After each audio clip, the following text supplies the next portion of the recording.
Já, við höldum áfram í maraþoninu. Við byrjuðum það var Björn Þorláksson og Oddný Eir sem byrjuðu klukkan 7 í morgun og nú hvað er klukkan orðin? Hún er orðin korter yfir 3. Það þýðir að við erum búin að vera hér í 8 tíma og 15 mínútur. Ég held að við séum komið svona fram yfir það sem að kosningasjónvarp hefur verið á RÚV. Þannig að líklega erum við að slá met í beinni útsendingu á sjónmálaþætti. Hann er hjá mér, við getum kallaði herra sjónvarp, Ingvar Hrafn Jónsson. Fyrrverandi fréttastjóri á Ríkisútvarpinu, Stöð 2, INN. Matthildi. Útvarp Matthildi, glemdi ekki Matthildi. Já. Herðu, það er einu, varst þú ekki í útsendingunni á Höfða? Ég stýrði hún horfunni á Höfða. Hvað heldur það að verið langt? Ég var held ég í loftinu einhverja 30 klukkustundur eitthvað, 30-40 klukkustíma. Já, í allt sem ekki í beinni útsendingu, allan tíma. Nei, en útsendingin út hjá okkur frá fundinum og svo náttúrulega var þessi marathon þegar við fundi átt að vera lokið og þeir ætluðu ekkert að hittast meira þarna kvöldið 11. október, þetta var 10-12. Nefnum það að þeir eru komnir það langt í viðræðum að þeir ákveða að hittast aftur í Höfða háti eða undir háti að því að mann Laugardegi eða ekki? Á laugardegi, já, eða 12, ég man ekki hvað 12 var. Helgi, þetta var allavega helgi. Já, mér minnir þessi laugardagur. Ég mann hvar ég var að horfa á þetta, sko. Já, og þá, sem sagt, dregst þetta, þá byrjar þessi marathon útsending og húdnin og allur pakkin, sko, sem endar á því einhvern tímann að þeir bara, ég man ekki, einhvern tímann fram á mitt kvöld sem þegar loksins þeir koma út og Reagan segir þessa makar þessu setningu, svarar þegar Kormáksson segir, ég veit ekki hvað ég gæti gert. Þú gæti sagt já. En hann gerði það, samt var í raun og veru að ég veit ekki hvort þú manst eftir konu sem heit Peggy Noonan. Hún var ræðuritari Reagan og var með í flugvélinni og hún segir frá því í bókinni sinni að þau eru yfir Grænlandi á leiðinni heim í Air Force One þegar einhver rís upp við dogg í vélinni og segir þetta vitleysa þetta var ekkert misheppnað við náðum gríðarlegum árangri sem að rauninni kemur síðan í ljós að var og endar á því að Berlínarmúrinn fellur og það sjónarmið uppi að sko Reykjavíkurfundurinn hafi verið gríðarlega mikilvægur en að sumuleyti þá hefur hann ekki verið svona sögulegur eins og þegar þú varst að horfa á húnin þá dreymdi náttúrulega að þau myndu að opna heilsast og gera eitthvað stórkostlegt samkomulag vegna þess að þessi auka fundur, framlíking og fundur búin að standa einhver 8-9 klukkutíma menn hugsa, þeir hljóta bara að vera semja, þú veist, yfirlýsingar loka yfirlýsinguna en ég man það að ég fekk síðan við vorum með TASS ég var með TASS sjónvarpsstöðina í kjallaranum hjá mér í sjónvarpsstöðinu og þeir voru þar Birgir á vodka og öðru sem þurfti til að halda útsetningum og þeir voru miklu vinnur en ég fekk að leggja spurningu fyrir Kormáks á fundinum í Háskólabíu þegar hann og Shevardnadze utanríkisráðherra eru þar sitja fyrir svörum og ég man nú ekki nákvæmlega hvað ég spurði og fekk eitthvað svona en það var, ég held að Jónas vinnur okkar Kristjánsson hann slær held ég á forsíðu daginn eftir á tíu að þessi fundur hafi verið resounding success hafi tekið og það gerðist gríðarlega mikið þó að þetta stjörnustrýsævintýri eða tekniborði sem að Reagan var með á tekniborðinu og ætlaði að búa til sem sagt sem átti að vera þessi þessi varnar hvelfingur yfir öllum Bandaríkjunum. Ekkert svo ólíkt sem að Trump er að fara sem núna. að bara gerist í Ísrael. Já, Iron Dome. Iron Dome heitir það í Ísrael. Golden Dome á að heita hjá Trump. Það er alltaf gull í honum. Þetta var mjög skemmtilegt og hérna. En þú sast svolítið í útsettingunni og þurftur að mala. Ég þurfti að tala mikið. Undir myndahurðunni. Já, og það var viss engin neitt. Ég hringdi í Denna, ég hringdi í hérna, allar ráðherrar byrju, komið þið hérna, tölum eitthvað. Vildu fá á terminni lægu? Nei, Yngvi, það er allir sammála að segja ekki neitt. Ég hef aldrei vitað það í svona stórum atburði.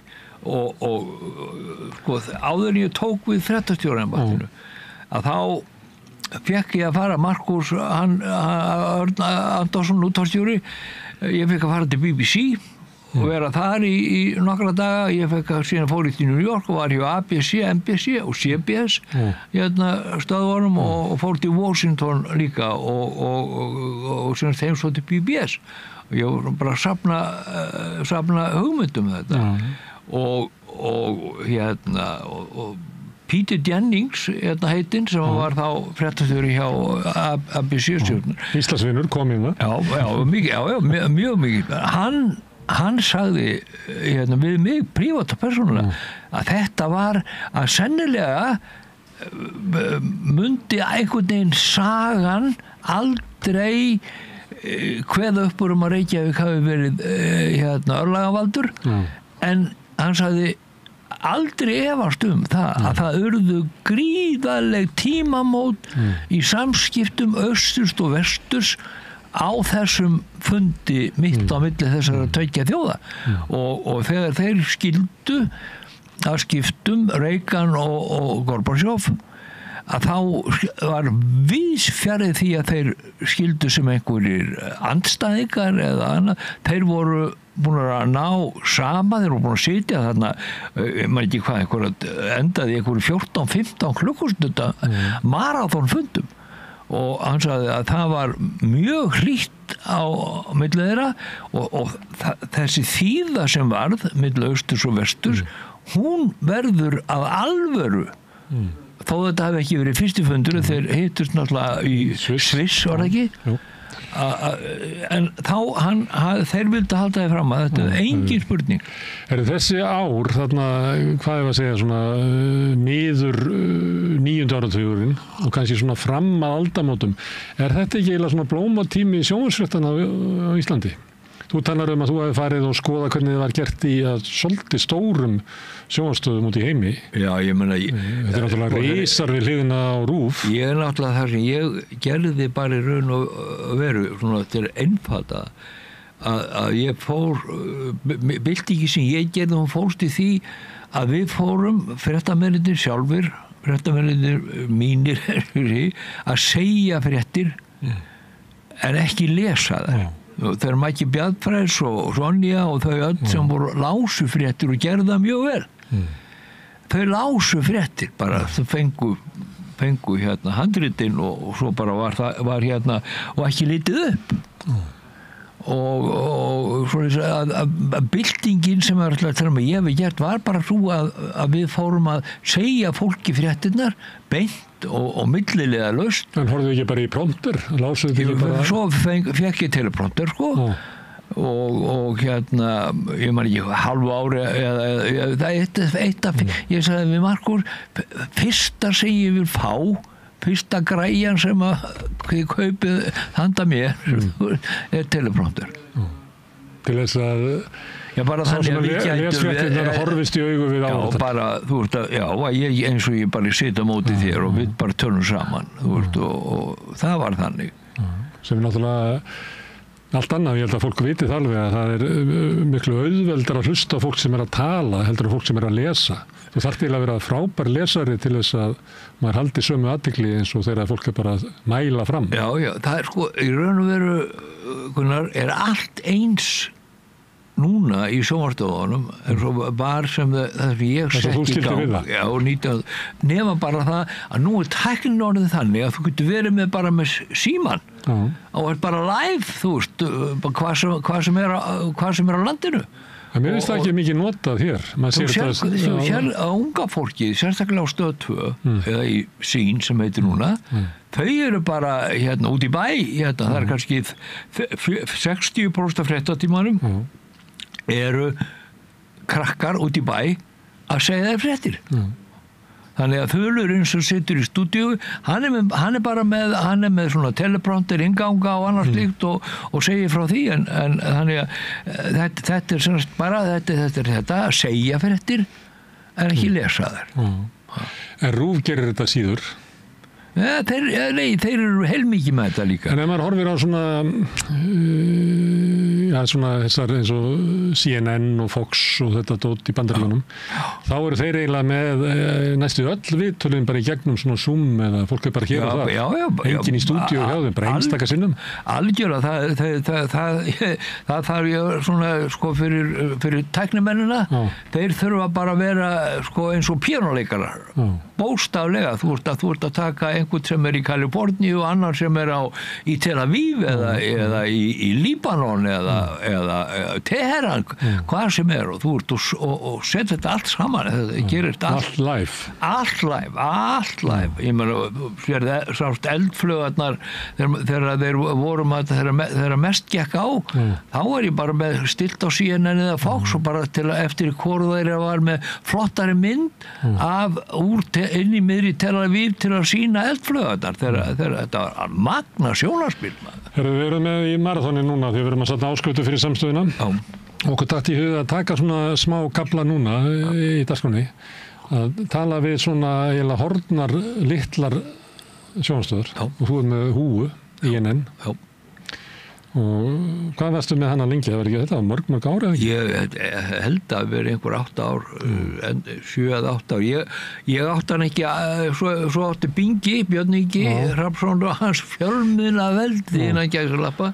Það var nú frétt bara í vikunni að það var 1,2 milljarðar sem hefði tapast í þeim gjaldþrotum. Eitthvað svoleiðis og hérna hann átti þetta allavega síðan og þá var Kalli Garðarsson eiginlega sem var nú fréttamaður hjá mér upp á Stöð 2. Fréttastjóri eftir þeir eða ekki? Hann var ekkert fréttastjóri. Sennilega. Elín Hist tók við að mér frá því að Kalli kom eitthvað seinna. Og hérna þá var hann innan gæsalega bara sjónvarpsstjóri eða framkvæmdastjóri fyrir, ég man ekki hvað þetta hét, svo dó það drottni sínum sko, og þá dó ég innan í liðinni. Og því að en þú ert alltaf hugsaður ekki úti að þú ert eiginlega örlega valdur því að ég fer að stofna sjónvarpsstöð þegar þú ert að NFS-ast fyrir einhverja milljarða mæringa þegar peningar í heiminum voru á floti og menn sem kunnu til þeir gáttu sett út hendurnar og sótt milljarða og það bara þótt ekki tiltökumál og ég meina þá fekk einhver þess að brjálæðislegu hugmynd að það var þetta að setja upp CNN á Íslandi. Það var ekki NFS. Nei, það er nefnilega NFS byrjaði held ég í 15. nóvember. Ég var farin sko áramótin. Okay. Já, og ég fór og að því að ég var eiginlega bara að leita einhverju lausn á því hvernig var þetta að ganga frá svona sjónvars afgreiðslu á svona current affairs fréttum og fréttatildaunni eins og allir að gera núna, þú sér að MBL eru með spursmál og dagmál og vísir þeim í vílínan og þetta út allt. Ég var að leita því, en málið er að þegar maður fór sko upp á Stöð 2, að það var bara allt annað kultúr. Það voru menn sem að vildu hafa sjónvarpsfréttirnar svona sko stórar og miklar. og verið svona stórt púlt sannlega segi yður í fréttum þetta helst. Þannig að þú veist, ég veit kannski ef ég hefði verið hana lengur þá hefði mig tekist að sveigja þetta, en það voru þeir sem að sögðu þetta að vera eins og CNN að það þeir þetta að vera svo mikið í fréttum. Ég sá alltaf fyrir mig að þetta geti bara verið svipað á hér eða eins og INN hjá þér eða þetta væri þar, að því ég var eiginlega að leita svona sjónvarpsstöð fyrir Vísi, að því ég sagði kvöldfréttir Stöðvar 2 þær mun ekki vera til eftir 10 ár. Það eru til ennþá. Já, ég veit það. Það er ekki alltaf eftir sér. Já, en sko, þú fær mig að útvarpa sögu yfir á NFS og þá byrja ég með heimastjórnina, Hrafnaþing og kallaði það heimastjórnin, svona grín, þú veist, kallaði líka bláu höndina, þú veist, og þetta voru bara solid íhaldsmenn sem voru jómur, þó var einhver öfgar, þá voru við XD-arar alveg, eins og þið eruð sósar alveg inn að hjartarótum. Og nú eins og ég sé, ég man ekki lifði NFS í hálft ár eða ár. Nei, eitthvað rúmt ár heldur. Eitthvað svolítið. Ég var náttúrulega farin, sko. Já, en allavega það Simmi kallaði mig á fund og segir mér að þetta sé standi til. Þá var andarslíturinn að byrja, sko. Að þá fór ég að velta, ég hefði grætt eitthvað penningum á að selja laxveiðileyfi í Langá, ég var með hann á leigu og ég var ekki tilbúin, þú veist, að ég var rétt 70, ég var ekki tilbúin að fara neitt að hætta, þú veist, og fekk það svo brjálæðislegu hund. Býttu, þú ert að vísa til eitthvað sem var að gera sko 2006 eða eitthvað, þú rétt 70, hvað er gamall í dag? Ég er 83 núna, sko. Þannig ég er 13, er ekki, 12 eitthvað svona, því ég er og þá ákveður að stofna INN? Ákveður að stofna INN, Ísland nýjasta nýtt, INN til að rýma við CNN, það var ekkert flóknar þetta og fekk frænda minn Guðmund Jón Ottosson til að hanna þetta logo íslenskt, þetta alltaf vera íslenskt þetta, Þú varst nú með íslenska fánan á bakvið þig í Hrafnaþingi borða með fánalitunum. Við vorum með við vorum með bara hjá mér á Hrafnaþingi, það var svona blátt eldfjöll og þú veist og hestar og hrafnar og allur pakkin sem var hann hafði það í einhverju grafískri stöð, ég man ekki hvað það var, en svo Ólafur Ingi Jónsson vinur minn sem var einn af eigendum íslensku auglýsingarstofunnar, við vorum golffélagar og borgarnir sem ég fekk hann til að koma í heimsókn þegar ég var bara að leigja mér húsnæði vestur á Fiskislóð 14 og til að spyrja hann byrju hvernig ná ég að selja þetta, þú veist, ég ætlaði að fá góður á hann og hann sagði einhver minn, ekki gera þetta. Ég sagði, ég ætla að gera þetta, hvernig næ ég í einhverja, ég þarf ekkert mig, ég þarf 1-2 milljónir á mánuði af kökunni ykkar, þetta er milljarðar á milljarðar ofan, ekki gera það, einhver, ekki, það er alveg sama og þá fleiri vinir mínir, auðvitað ég leitaði svo, ekki gera þetta, það var alveg sama. Það var eitt sem er vitlausara, það er að stofna flugfélag. Það var mat allra, en þú gerður þetta samt. Ég gerði þetta samt. Svo þegar að bæta gráan og svart, þá bjóði ég niður á Flórida 4 mánuði ári. Og fyrsta ári sem ég var með þetta, þá var ég að stjórna Hrafnaþingi í gegnum netið. Þá var bara sjónvarpsskjár í stúdíu og svo sátu viðmælendur minni þar og horfðu á skjáin og töluðu með fyrstu árin. Það var svo liðið netsamband þar sem ég var niður á Key Largo á Flórida sem er sko langt út í Ballarhafi í raun og veru. 10 kilometra frá meginlandinu. Er það sem langa brúin er hann? Já, 100 mílum fyrir, eða 60 mílum fyrir sunnan Miami, sko, það sem er. Það var svona, ég sá svona í þoku. Það var nú eitthvað að hleyja að þessu svolítið. Svo, alveg ótrúlega, ég grófi mig og sagt, ég var að spyrja með þetta niður frá hvort það var eitthvað, menn kynni einhver ráð til að bæta netsamband. Það var bara, þú veist, það var þetta, hvort það var, þú veist, 2 eitthvað net, skilurðu, að þá með bent á Indjána.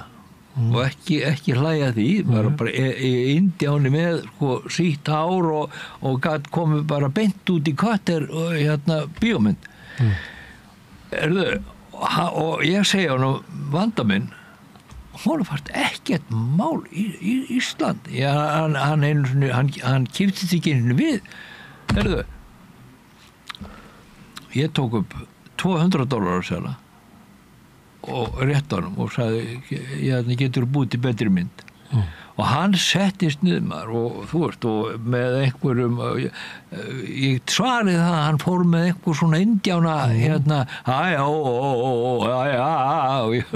hvað í hverju hef ég lent nema það viti menn verði ljós og það var ljós og allt í raun bara birtist ég bara allskapaður á skjánum heima á Íslandi og málið afgreitt þannig ég hélt þetta út í einhver 5 ár og varst á Flórída stundum var ekki stundum bara 12 á borðinu bjóð þar í 4 mánuði var ekki stundum bara 12 á borðinu og þau voru að tala við þig ég að segja það var bara 12 skjár og ekki svona 12 skjár á veggnum nei, bara hérna bara eins og þú vart núna sittum með 12 skjá það var þannig að þetta gekk bara prýðilega sko þetta kemur út úr þannig að þú ferð frá Útvarpi Sögu yfir á NFS Saga var líka tilraun til þess að vera með svona tolkur Jón Axel Ólafsson vinnur okkar hann var arkitektinn að því hann hafði átt eftir hann draum að búa til talútvarp sem þú væri verið að tala current affairs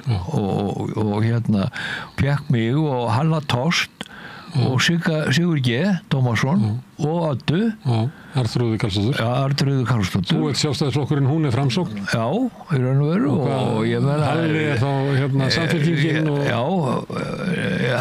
Hallgrímur var það þannig menn voru ekki stórir og Bubbi kominn í þessu Sigur G. Tómasson þannig að við vorum held ég í einhver 2 ár í þessu og bara pjandi gaman þú veist að gera þetta og þreif okkur áfram og hvernig þetta er verið og voruð þið hvert með sinn þáttin? Já, ekki sama það er ekki fyrir síðan að það var loka Útvarpi Sögu bara máli búið og þessi tilraun hún hefur búin að gáka sitt æviskeið og þá var ég var með skrifstofu og rak með business ráðgjafa á fjölmiðla business á 13. hæðinni í húsi Veltunar þannig að þá fæ ég þá hugmynd við bara ég gat fengið leikt herbyggju niður á mér og ég sagði við nú bara flytjum við út á Sögu hingað og fáum leyfi til að gera þetta og kaupum fréttirnar af bylgjunni ég man það Sigurður G. Guðjónsson ég undirbýði þetta mjög vel og ég bara klára málið setjum stúdíó og allt á 13. hæðinni svo fer ég og býð Sigga í bíltúr ísbíltúr eins og kölluð það Krummi gerði það bjöð Pétur heitnu Guðfessinni hrakvartar sjónvarpsins hann bauð honum í ísbíltúra sem það þurfti að fá einhver mál í gegn og svoleiðis þannig að ég það er erfitt að rífast við mann inn í bíl sko já, ég meina sérstaklega þegar þú ert að borða ís í leiðinni að búið að kaupa ís handaðir nema það að ég fer með við förum þarna og Sigurður ég segi, ekki spyrja með neinu ég ætla bara að sýna þér þetta ég sagði, þú verður mjög glaður svo ég labbaði með inn í stúdíó tilbúið stúdíó og kynni fyrir honum hugmyndina og að fá að kaupa fréttir þannig að við værum svona, þú veist ekki slíta á nafnastringin við værum með bylgjufréttirnar hann var svo elskulegur að leyfa okkur þetta og svo vorum við í þessu verið fegin að vera laus við bara út af Sögu út úr ég held það hann var bara hann allavega hann var það bara víðsýn að hafa sagt þú veist þetta er bara gott fólk sem þetta er bara hugmynd og ég held að allir aðrir hefur sagt FU og sagt bara þessu verður og bara slökkt, hringt og slökk við á sögu þú veist, og ekki neitt en hann lifði þetta. Við vorum eitthvað ræðið þetta í morgun svona... Er Adda búin að vera hjá þér? Nei, hún er fyrir norðan, ég ætla að reyna að fá Já, ok. Og vorum við að ræða svona að því að þarna talk-radio svona töluverðu flugi í Bandaríkjunum, ekki alveg komið inn í sjónvarp og svona og það sem að tilraunir sem var gerð upp í Norðurljósum var að búa til hann að væri svona jafnvægi með að hafa fjórflokkinn bara mættan. Og ég var eitthvað að segja það, kannski var það ekkert svo góð hugmynda því að kannski það betra fyrir svona stöðar að vera með svona tiltölulega svona ákveðin svona flör fyrir hvaðan stendur eins og INN hérna og kannski samstöðin að þetta ekki svona reyna að vera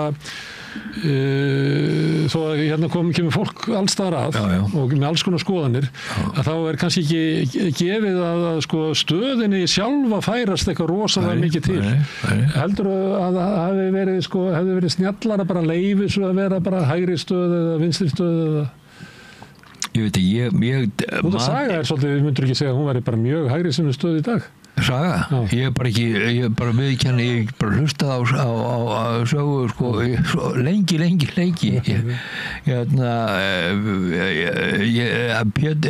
Pétur Gunnlaugsson og Arnþrúður eru svona hryggstykkið í, það ekki? Já. Sennilega, þú veist, ég meina þó Adda hafi einhvern veginn verið tengd við Framsóknarflokkin, hún er bara eins og þú kapitalisti ég meina, þú veist, bara kapitalisti náttúrulega, þú veist, nema kapitalismin hann kemur núna fram í sósíalistaflokknum, ég meina, þú veist búin að eins og viðtalið þetta vísi í gær sem að Jakob Lena Bjarnason tók við sem að ég var örmagnaður Ég held að Jakob hafi verið að reyna að slá okkar met í lengd Það hlýtur að vera Það er náttúrulega bara að vera að vinna hjá þér, að vinna með þér.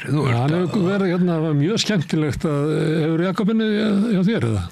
Nei, við bara þekkjum. Hann mjög skemmtilegur á vinnustað. Já, mjög skemmtilegur. Já. Hann er svo góður í hópnum. Ég bara þekkja hann svona úr bransanum. Svo lifandi áhuga á blaðamennsku og svona svolítið svona gamaldags máta á texta. Hann á sinn eigin stíl.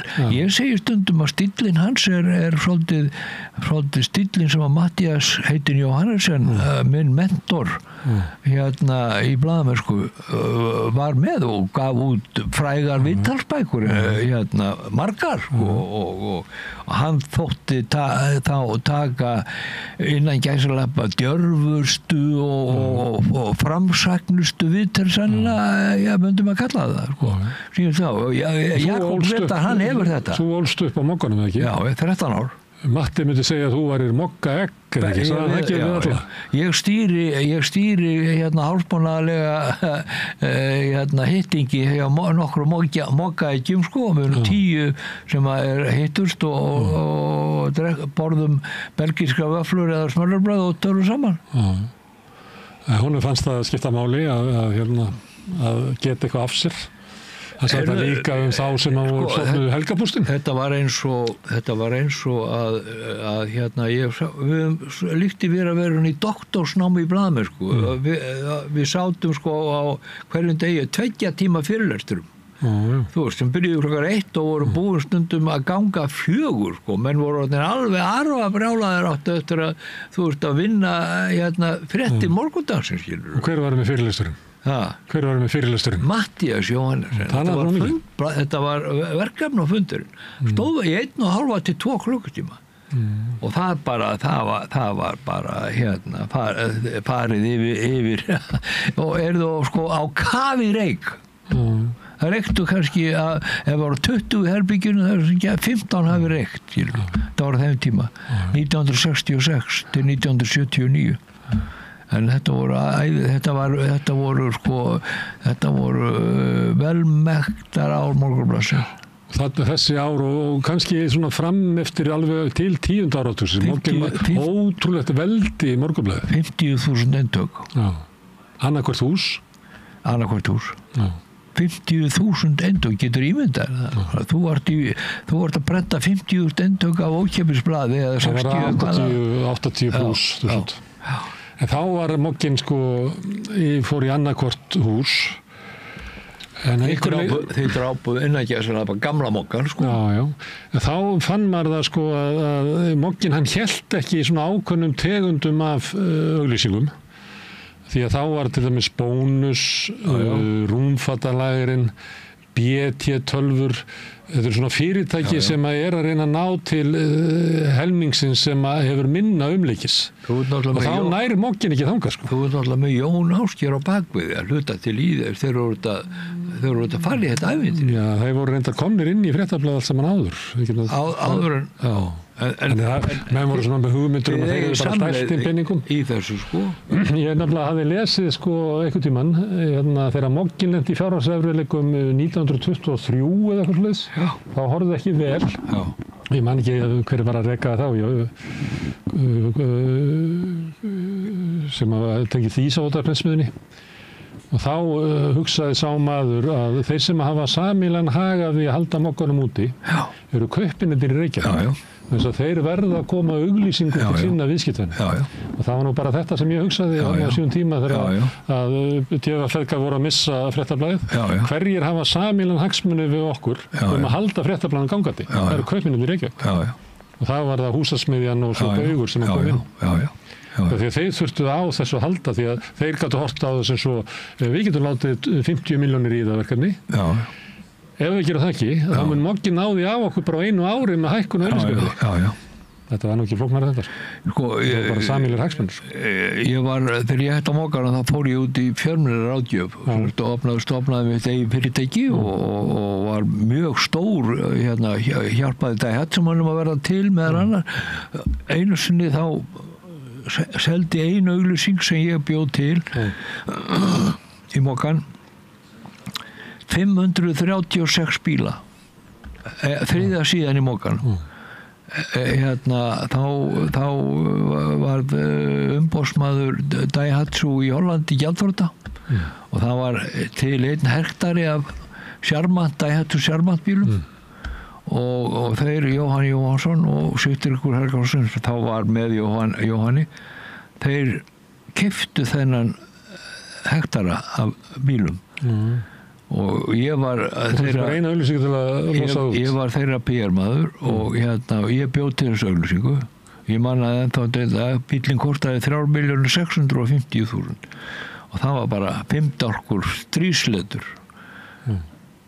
Og þegar ég kom síðan setjum daginn þá átti ég leiðin í Ármúla og þá það umferðarteppa sem hefur orðið árekstur og svo komst ég nú í gegn og þá segi ég að það eitthvað upp að koma fyrir utan Daihatsu-umboðið og það að ég parkera bílnum og labba þarna og labba og fyrir utan húsið og upp alla þetta biðröð. Það var bara fólk með, og fólk var með sko peninga í skjóðum já, ég ekki að ljúga þig og þegar ég kem upp að þá bara þeir eru að afgreiða í tveimurherkjum að þá Jóhann í sínu herbyggi, ég var sko alveg gapandi yfir þessu og hann eiginlega svona bara rauður í framan með sveitt úr önnunu og við hliðum á með svartur plastbóki hann fullur af búntum af fjóður menn kom ég ætla að fá 2 og einhver kom frá, ég man einhver frá held ég Eyrarbakka, hann segi ég ætla að fá 3 og þetta bara en ef við tala svona gullaldrar ár Mokkans, að þá byggðist það svolítið á því að auglýsingamarkaðurinn hann bara kveikir í fjölmiðlum ég meina veldið verður bara miklu stærra og kannski ég var að reyna áætla þetta þegar ég var á Fréttablaðinu svona hvernig tekju Mokkanum væru sko þá voru kannski áskriftartekjur voru kannski svona 28-29% hitt voru auglýsingatekjur og kannski helmingurinn af því sem eftir af auglýsingunum voru sko atvinnauglýsingar, fasteignauglýsingar og svona raðauglýsingar Og þegar þetta fer undir fjölmiðlana, þá verða það náttúrulega rosalega öflugir, ekki bara hér heldur út allan heim. Núna hafa auglýsingaféð farið frá fjölmiðlunum. Þannig að ég sem að það er valla helmingurinn af því sem áður var, það verður náttúrulega hærri upp á, segjum auglýsingamarkaðurinn ætti að vera svona 25 milljarðar, hann er líklega ekki nema bara 12 eða eitthvað. Hitt fer í Facebook og svo vegna þess að fjölmiðlarnir eru ekki orðnir stórir að þá ertu að dreifa sjálfur einhvern veginn eða... En þú sér þar hvað Mokkir er stór tekiporti á Mokkar með 4 sinnum í mánuði á 50 dögum þegar þeir eru aðdreifing og hérna það er gríðarlega mikið af auglýsingum bara minnir á gamla daga eins og Mokkir er ennþá. En nú veit ég ekki hvernig verðin eru. Ég man að þessi auglýsing sem seldi þessa 536 bíla. Hún var dýr. Hún var, ég meina, 3. síðan og hún var sko bókuð bara Baldvin Jónsson, öryggisstjóri Mokkar þarna. Við vorum sko bestu vinir. Þannig að ég hafði svona insight. Það því klíkunni. Já, að fá, ég var, þú veist, ég hópi 10 stærstu auglýsni á Mokkar þegar mitt fyrirtæki var upp á sitt besta sko. Þá er þetta þannig að þú ringt í Baldvin og sagt ég ætla að fá síðu 3 15. desember og þá hann sagt að það er kannski hægt eftir 7 ár. Þetta var þannig sko. Það var þannig, láfið að væri þannig. En ég bara fattaði, ég bara vissi það að það bara þyrfti að panta auglýsingar langt fram í tíma og ég bara lærði það strax. Sérstaklega í desember og kringum páska. Þá bara gerði maður það. En okkar hugmyndir, þegar þú ert að starfa þarna og þegar fólk sem er á þínum aldri og mínum aldri kannski, það er að ganga inn í svona fjölmiðlaumhverfi, þar sem að allt þetta fjármagn auglýsenda eru inn í fjölmiðlum. Nú er það farið út. Þannig að fjölmiðlarnir eru náttúrulega bara einhverja horrenglur. Þú ert að lýsa sko ritstjórnarfundunum upp á Mokka. Hvað heldur að sé helmingi færri eða heldur þessu 40% þeirra blaðamanna sem að voru þeirra kannski svona það leyti þegar þú hættir á Mokkanum sem eru þar í vinnu í dag? Við vorum náttúrulega sko þetta var ekkit og þau vorum ekkit opbáslega mörg sko ég man eftir því þegar ég byrjaði þarna 66 byrjaði 1. janúar 66 að svo fór ég nú til náms í Ameríku 3 vetur sko en þú veist maður bara skynjaði hvernig allt vegna þess að jólabónusin ég meina þú veist 71 eða 2 eða 3 eitthvað þá fengum við 2-föld mánaðarlaun í bónus ofan á desemberlaunum og ég meina menn voru bara syndandi í peningum og Morgunblaðið var tekjurnar voru alveg ævintýralega og blaðið var náttúrulega ævintýralega gott. Já, það er kannski, hæðstu tekjurnar eru kannski svona 1990 eitthvað skæðilega eftir að þú ert farin og hættir þetta áfram að vaksa. Já. Meina á 10. áratugum þá var Monkey svo ríkur að hann, sko veist, það var ekkert smára þessu útgáfa. Ég hætti 79 sko og svo var ég heilmikið að vinna 80 bara sem frílansari þeir vildi ekki sleppa mér hendinni. Ég var í því að búa til sérblöð og alls konar hluti sem að þú veist byggu til alveg sko molda penningu. Baldvin átti hugmyndina af þessu Akureyrarblöð Keflavíkurblöð Suðurnesin og þetta malaði allt saman gull. Má ég segja eina sögu af Baldvin? Já. Þannig að það voru margir bræður og hann var elstur. Svo komu þeir hann nokkrir og yngstur var Þormóður sem var æskuvinu minn. Þannig ég var svolítið heima hjá honum. Við byggum þarna í Sólheimunum. Fyrir ofan var náttúrulæningafélagsbúðin. Byggum þar í hæði og upp í Risunni var svona úlingadrengurinn. Ég held að Konráð hafi búið þar og síðan fór Þormóður að gå upp seinna. Og pabbi þeirra var hafði verið í svona eitthvað búðir og svona var í svolítið business og svolítið reffilugu kall með svona alveg kolsvart hár afturgreitt. Svolítið svona virkaði mig þegar ég var svona 12 ára og svona bara eins og hann hefði getað somt sig vel í Soprano sko. Það var þannig. Og ég var einhvern veginn með Þormóði og horfið svona inn eftir stofunni. Það situr pabbinn föður fjölskyldunar í svona hægindastól og hallar sér svolítið aftur og Baldvin fyrir neðan hans að breiða úr opnum á Mokkanum. og hann að sýna pappa sínum hugmyndina sem að hann hafi verið með, sem það að við erum alltaf að selja 2 dálka auglýsingar í 5 dálka formi. Þannig að ég er búin að minnka þér aðeins, þannig ég kem 3 röðum af 2 dálka auglýsingum í röð.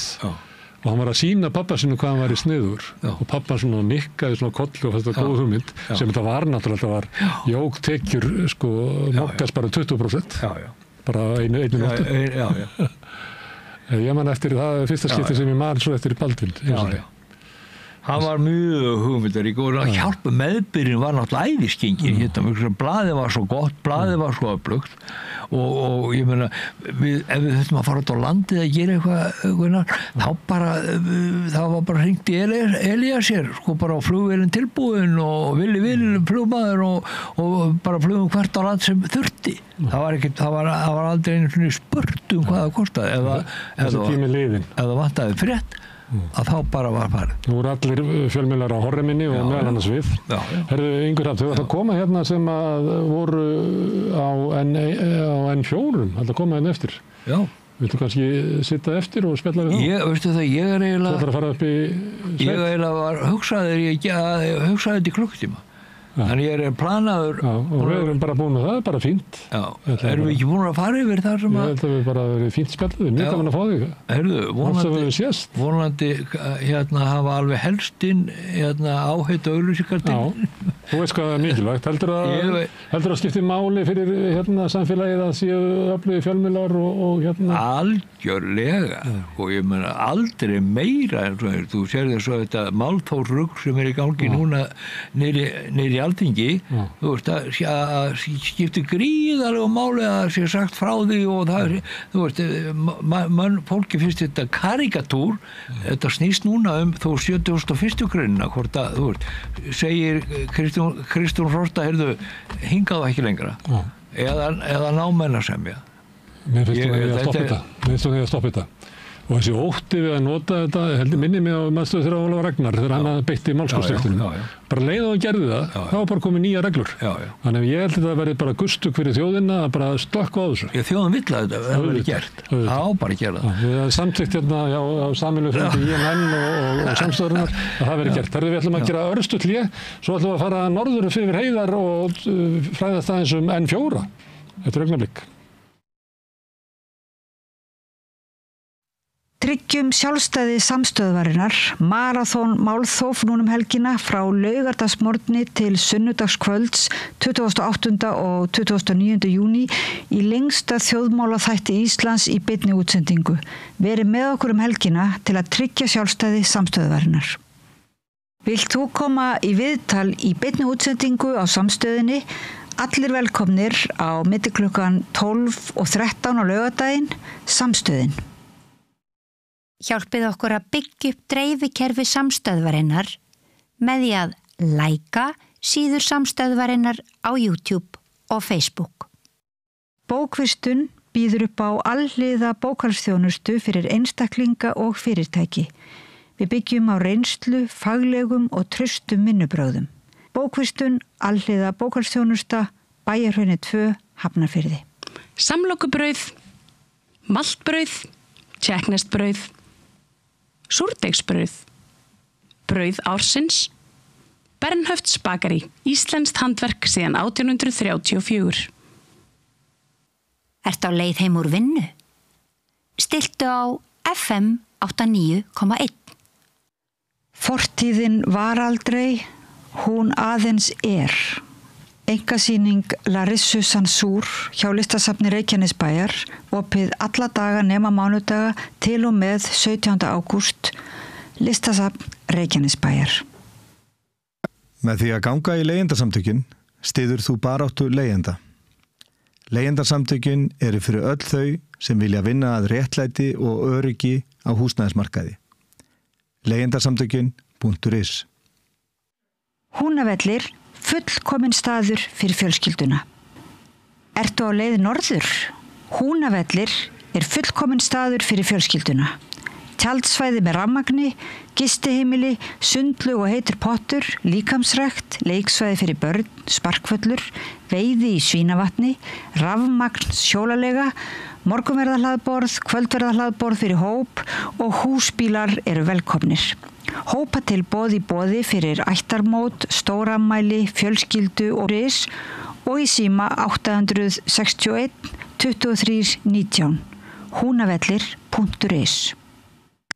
Tryggjum sjálfstæði samstöðvarinnar, Maraþon málþóf núna helgina frá laugardagsmorgni til sunnudagskvölds 28. og 29. júní í lengsta þjóðmálaþætti Íslands í beinni útsendingu.